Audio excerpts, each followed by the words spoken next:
8 minutes till the start of the TEPCO 2020 games. That's what it feels like to me, because despite of what has happened or is happening in Fukushima Prefecture, the pro-nuke contingent is getting exactly what it wants, regardless of what we want. But what else is new? Hey FukuFighters, it's your buddy Dave, and this is the FukuFriday Happy Hour Hangout for June 14th, 2019. Covering up after anything goes wrong in the nuclear realm is something the industry has excelled at for decades. And a lot of people are just now realizing this fact because now they have a clue about what happened at Chernobyl thanks to the HBO miniseries that stirred up a lot of interest and buzz lately. Whether it's Soviet intelligence or private industry, the game plan is always the same. Hence why most people today know absolutely zero about what happened at Fukushima Daiichi over 8 years ago. Smile and be happy is what the so-called experts told citizens after the triple meltdown disaster began in Fukushima over 3,000 days ago. If you do that, they said, you won't get sick. Apparently that didn't work for the dozens of kids in Japan who developed thyroid anomalies since then. But hey, you can't blame Fukushima radiation for that. Shh.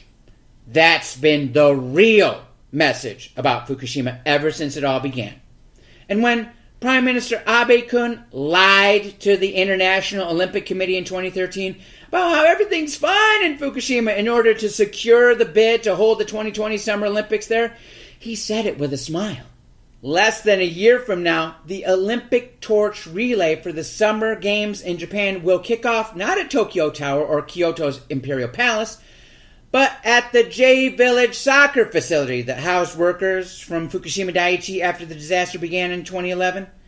I'm sure the first runner will have a big old smile on their face while not wearing any kind of protective gear in an attempt to propagandize the so-called recovery of Fukushima in order to illustrate how safe it is there now for sporting events. But is it really? In Japan, they're billing next year's event as the Recovery Games. But how can you recover from something when you're actually in denial about it? Are there tons of radioactive waste bags still lining the roads there in Fukushima Prefecture waiting for disposal? Yup.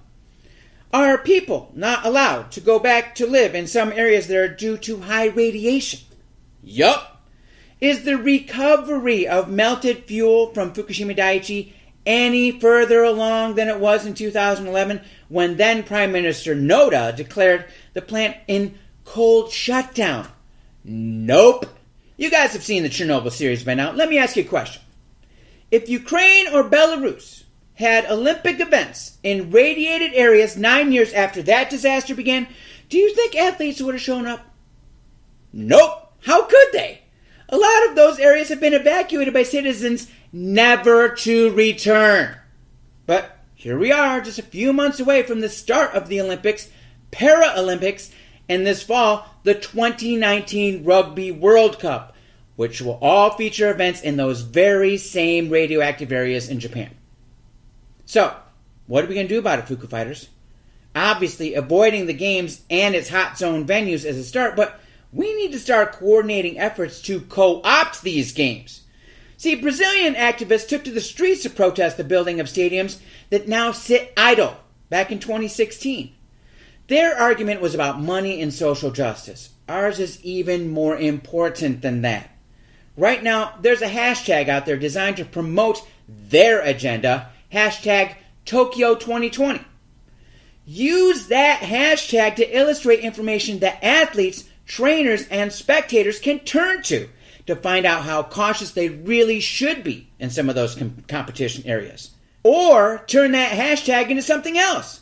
I like hashtag TEPCO 2020 myself because aren't they the real sponsors of the Olympics this time around? That Yakuza flunky business is still in charge of operations at Fukushima Daiichi, somehow continuing to suck up yen and snowball kids with radioisotopes here 8+ years later. What you talking about, mister? Back in 2013, I brought up the idea of out-and-out boycotting the games, which may seem futile at this point, but as a fan of sports in general, I just don't want to see anyone getting sick simply because they're ill-informed of the dangers, especially since those dangers have been continually downplayed since 2011. Guys, this is what our job is primarily, right? Keeping people safe, keeping people out of harm's way. We need to inform everybody about what's been going on at Fukushima Daiichi so that they can make their own informed choices going to Japan next year, right? That is what step 1 of our 4-step plan has been all about since the jump. And what is it, guys? Again, educate and safeguard. What do you got to do? Take step 1 for yourself. Help everybody else. All you got to do is what?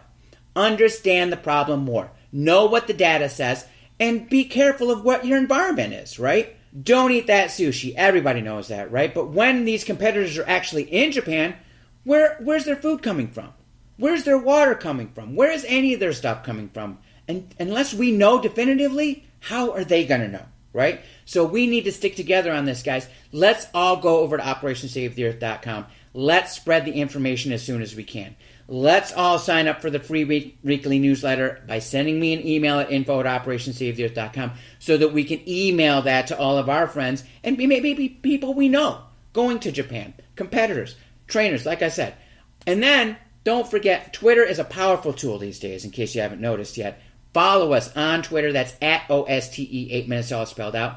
That's where you're going to get the latest Fukushima news of the week anyways, right? So now, guys, look.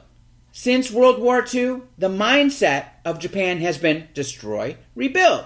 Believe me, watch any anime series. You'll get that message over and over. So by creating an illusion that Japan is recovering from the nuclear nightmare in Fukushima, the agenda is just following suit. But like Gorbachev and the Soviet Politburo eventually realized, there is no recovery from a nuclear accident. Just mitigation and hope. Hundreds of thousands of people were evacuated out of the worst hit areas post-Chernobyl. In Japan, they're now too busy trying to move people back into those radioactive areas and forcing athletes to play and perform there as well. Let's keep everyone safe by doing our job, Fuku Fighters. Information is our tool, so let's use it. So until next time, this is Dave saying peace and good fortune to everyone. Take care till then.